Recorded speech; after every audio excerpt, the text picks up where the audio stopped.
Olá! No AgroSaúde e Cooperação de hoje vamos falar sobre o arroz produzido em Santa Catarina. A colheita foi aberta oficialmente esta semana. A Epagri estima uma safra superior a 1.200.000 toneladas. As sementes desenvolvidas aqui são referência nacional pela alta qualidade. O arroz é cultivado há 7.000 anos, mas o grão que a gente consome hoje não é o mesmo de antigamente. E essa mudança, de certa forma, tem nome: melhoramento genético. Quase uma missão para aumentar a produtividade no campo e para atender às exigências dos consumidores. Um trabalho realizado na Estação Experimental da Epagri em Itajaí. Quem nos ajuda a entender um pouco desse processo é a Esther, pesquisadora da unidade. O que o melhoramento espera ao final do seu processo? Que nós tenhamos uma planta resistente a pragas, resistente a doenças, de excelente arquitetura, vigorosa, produtiva e excelente qualidade de grão. E dificilmente nós temos essas características ao mesmo tempo numa mesma planta. Fazemos cruzamentos para juntar essas características, selecionamos as melhores plantas, isso é importante dizer, a cada ano a gente seleciona as melhores plantas. O cruzamento começa de forma manual, porque como o arroz se autofecunda, é preciso retirar a parte masculina. Isso se faz cortando a flor que ainda não abriu. Já preparada, a, digamos, planta-mãe vai receber o pólen do doador. Desse cruzamento vão brotar muitas possibilidades. Sementes com características únicas. A Esther nos mostra uma área protegida, onde cada uma é plantada individualmente. Essas já cresceram. Esther, e por que esse ambiente é protegido com telas? Então, Cíntia, porque aqui, cada sementinha dessa, ela é uma preciosidade. São essas plantas que carregam toda a variação genética, todas as combinações possíveis. Então, se entrar um pássaro aqui e comer uma semente, ele pode ter comido a minha futura variedade. Porque cada grão que está aqui é um evento que tende a não se repetir. Então, cada grão que eu perco aqui é um evento que eu perdi. As melhores plantas vão formar experimentos maiores, famílias com até 200 indivíduos. Aí começa um trabalho exaustivo de observação e seleção. Por ano, 150.000 plantas são analisadas. Dessas, só umas 6.000 são colhidas para análises ainda mais profundas. As famílias de qualidade superior são fortes candidatas a virar cultivar e chegar à mesa do consumidor. Mas é só depois de um novo e longo período de análise que as que se destacam ganham registro no Ministério da Agricultura. A partir daí começa um novo processo, o processo de produção de sementes para abastecer a cadeia produtiva do arroz. Estamos diante do campo de sementes genéticas da Epagri. São 26 variedades já registradas para as condições de cultivo de Santa Catarina. As sementes desenvolvidas aqui são reconhecidas em todo o país e também vão parar em outros estados. Hoje nós fazemos semente de 9 cultivares convencionais, mais 3 tipos especiais, a semente genética delas. E aí a produção de semente básica é feita junto a um produtor licenciado para essa produção. E depois da semente básica é distribuída para outros produtores, hoje tem 15 produtores no estado que produzem semente certificada. O melhoramento genético é um trabalho robusto, multidisciplinar, que envolve muitos parceiros. Do cruzamento até as últimas avaliações de qualidade do grão, lá se vão 13, 14 anos de estudos. É assim que se chega a um arroz com características únicas, como esse, resistente a extremos de temperaturas, que está pronto para ser lançado. Esses extremos de temperatura causam perdas de produtividades enormes quando acontecem no arroz na fase de floração.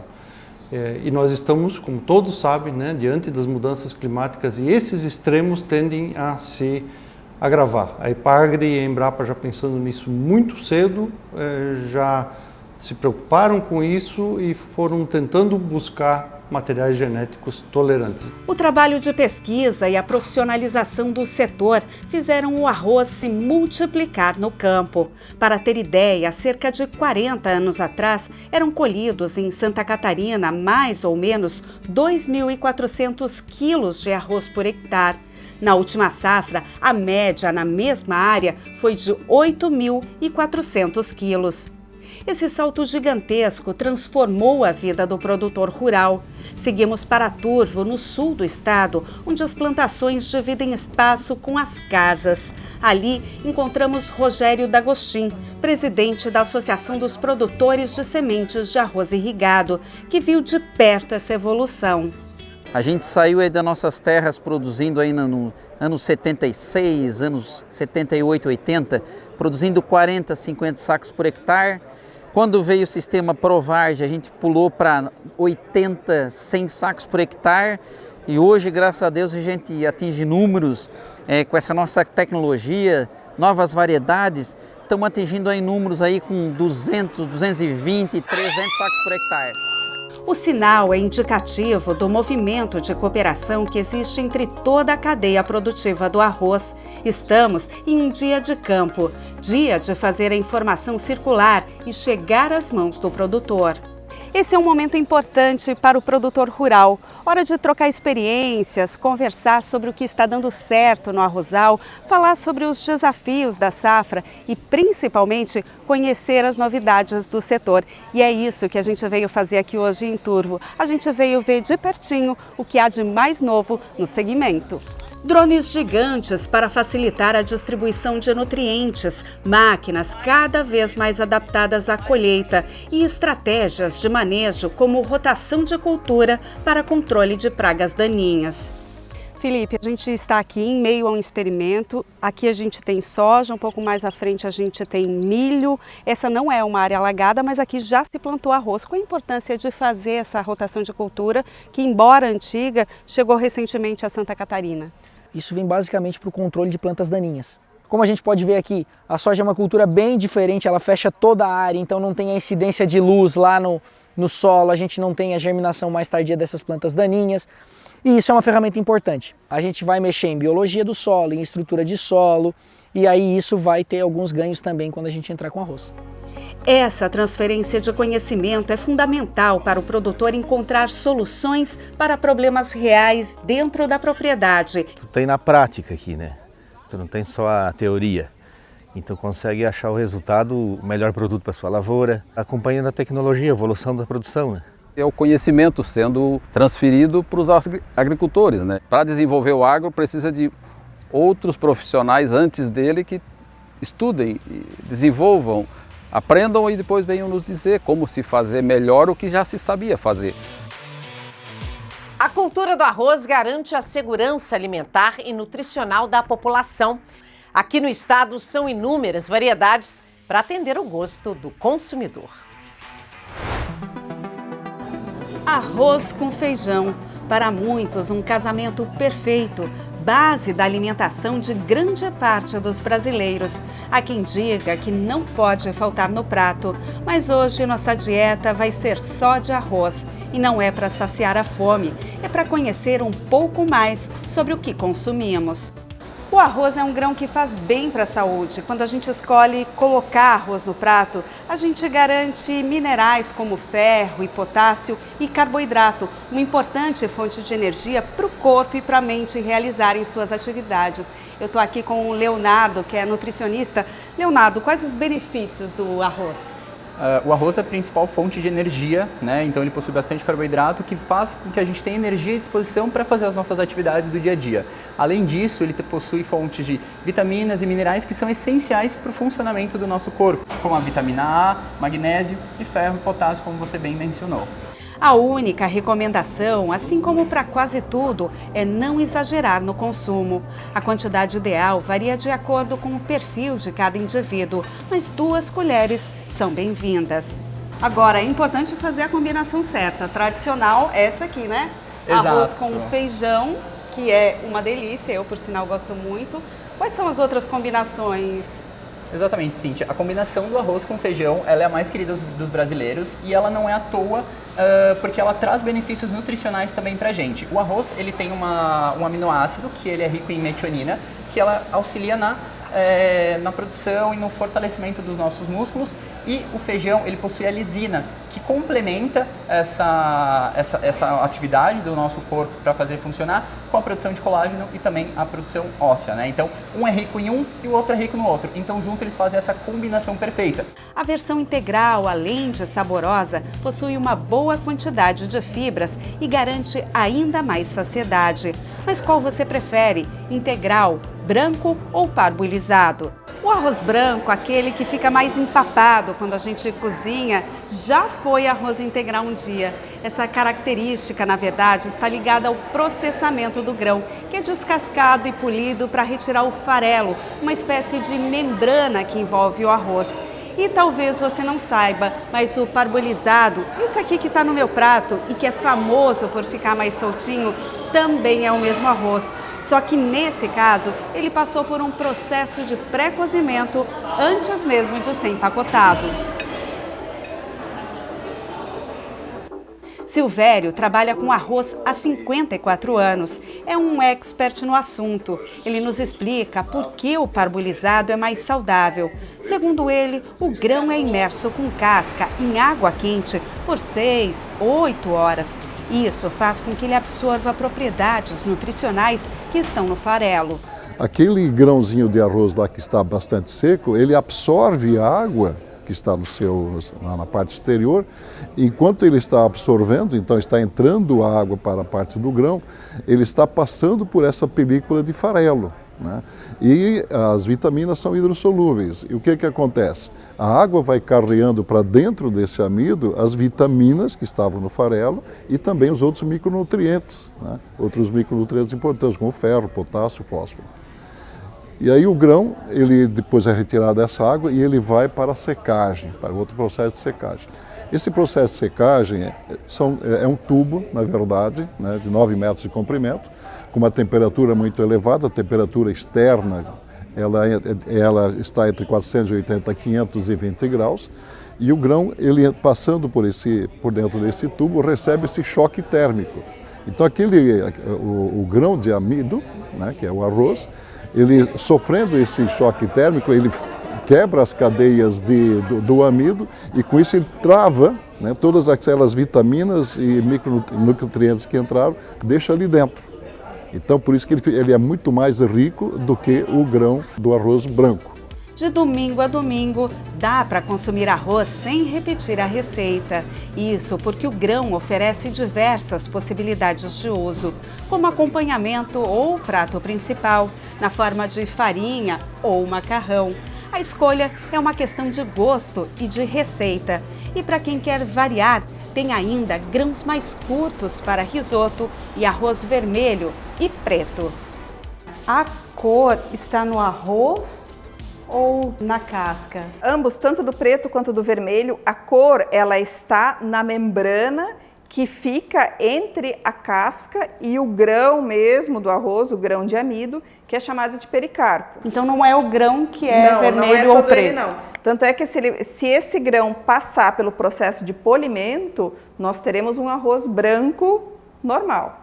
Ele é um produto mais saudável? Sim, ele é um produto bem mais saudável, né? Justamente por isso ele é consumido na sua forma integral e porque ele tem tanto vermelho quanto preto, tem altos teores de compostos fenólicos, que são conhecidos antioxidantes, né? Ajuda a combater o envelhecimento. Ajuda a combater o envelhecimento. Melhor também. ainda, hein?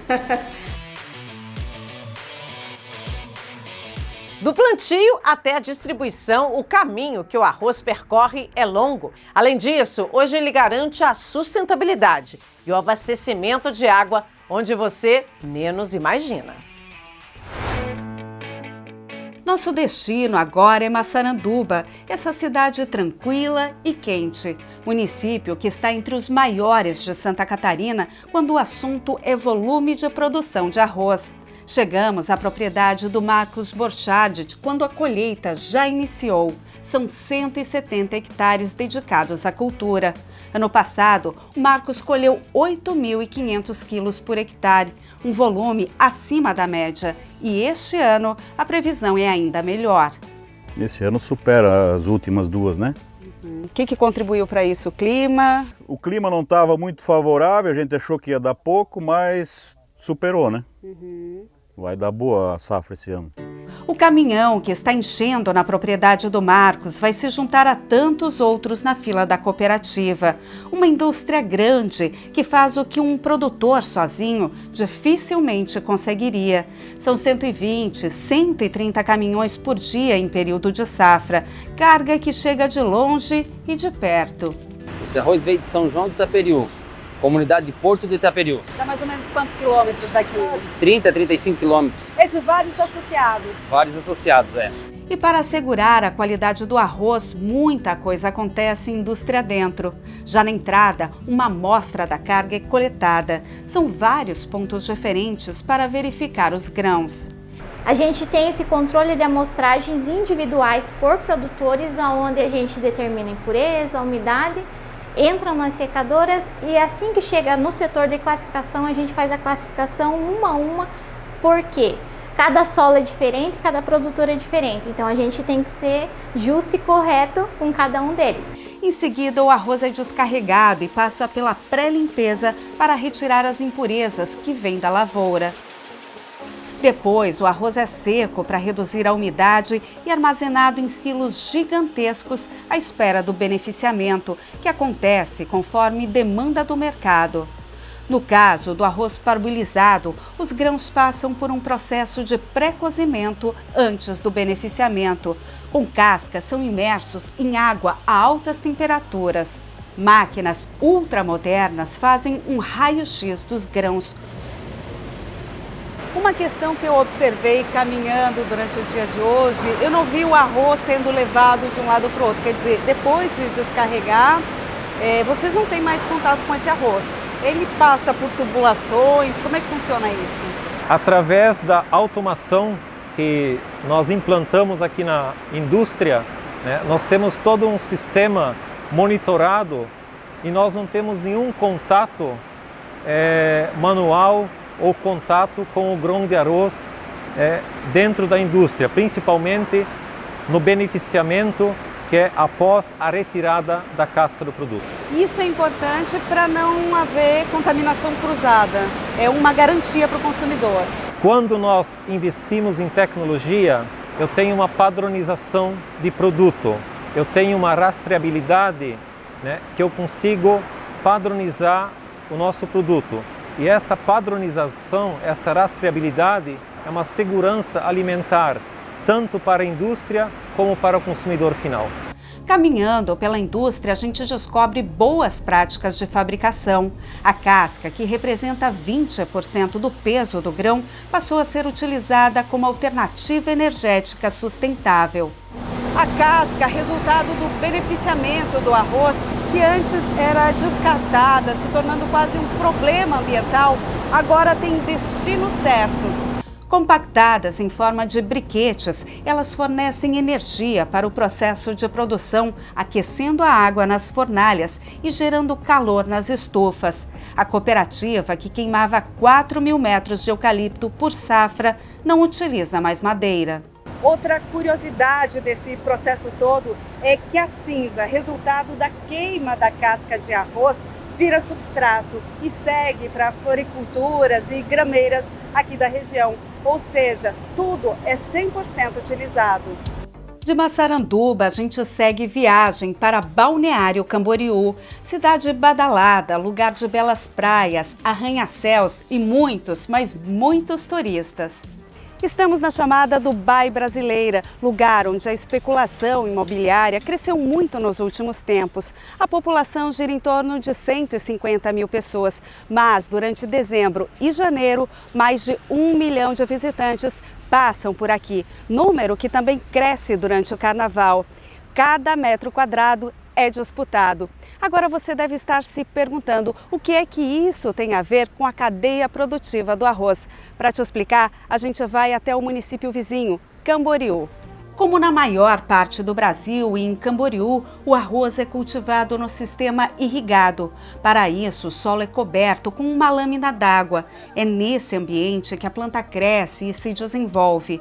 A água só é drenada alguns dias antes da colheita.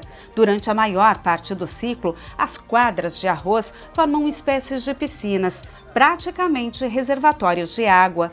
Boa parte captada do rio que abastece as duas cidades. E é aí que está a questão. Nas festas de final de ano, a falta de água era motivo de conflito. Então, quando faltava água, era comum para o produtor receber, às vezes, até a polícia na propriedade? Sim, eles vinham com a polícia e mandavam abriu todas as represas, a água saía toda de uma vez só, que era pouca água, e ia embora. E eles não tinham também bomba para captar as águas que eram soltadas de repente, perdia a água e os agricultores perdiam o arroz. Seu Hercílio diz que viu vizinhos passarem pelo aperto, uma situação resolvida através de um acordo inédito no país. Há 3 anos, em caso de falta de água, os risicultores drenam as quadras para aumentar a vazão no rio. O período maior é de novembro e dezembro. Estão precisando de água para balneário, para nós prender água, armazenar. Só que agora, que nosso acordo aí, então agora eu soltei água, porque eu vou colher o arroz. Por conta do acordo, os produtores plantam mais tarde. Assim, garantem o esgotamento das quadras para a colheita entre o período mais crítico da temporada. Além disso, não colhem a safrinha, que é o rebroto do arroz, porque enchem as quadras para o carnaval. Tudo organizado por um mapeamento. A gente sabendo o dia do plantio e a variedade, a gente vai saber lá na frente a data da colheita, porque cada variedade ela tem um ciclo vegetativo, seja ela de um ciclo curto, um ciclo médio ou um ciclo longo, né? As primeiras quadras que são drenadas são onde que não prejudicaria tanta produtividade do arroz conforme a sua fase vegetativa. O acordo teve a participação do Tribunal de Contas e foi firmado entre risicultores e a Companhia de Água e Saneamento em forma de locação das áreas, garantindo maior segurança hídrica. Hoje, são 25 produtores. Nós iniciamos com 600 hectares de reservação, hoje estamos com mais de 800, para ver como cresceu nesses últimos anos, mas já no primeiro ano nós demandamos sim essa reservação e aí nós fazíamos o contato, de acordo com a necessidade. Produzir de maneira responsável. Muito está sendo feito na cadeia produtiva do arroz, inclusive um campeonato que reúne risicultores de 4 países e que busca indicativos de sustentabilidade relacionados à eficiência produtiva e emissão de carbono. Então esses 2 indicadores, por exemplo, nós estamos pensando no produtor rural e visa a lucratividade.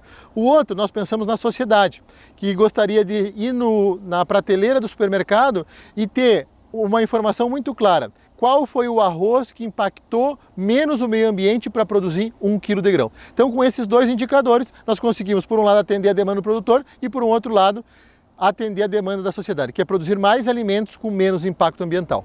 As sementes que se desenvolvem na água se tornaram um dos alimentos mais populares na mesa dos brasileiros. E de grão em grão, o arroz é hoje uma das commodities mais importantes em termos de valor econômico para Santa Catarina. A gente responde aí por em torno de 11% da produção nacional. E é uma cultura extremamente importante. Estamos estimando aí que o valor bruto da produção, que é o valor da venda do arroz por parte dos produtores, esse ano supere 2 bilhões de reais. E isso, se a gente agrega mais toda a cadeia de insumos que são necessárias para produzir o arroz, devemos estar falando de uma cadeia que movimenta algo em torno de 4,5 a 5 bilhões de reais por ano.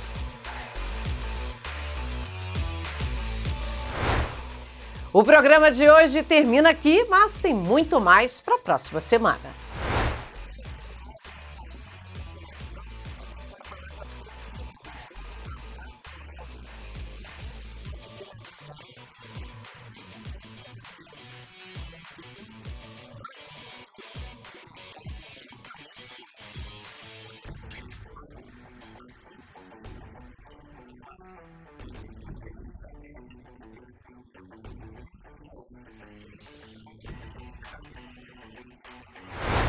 Continue conectado com a gente através do portal ND+/Agro. Um ótimo domingo e até nosso próximo encontro.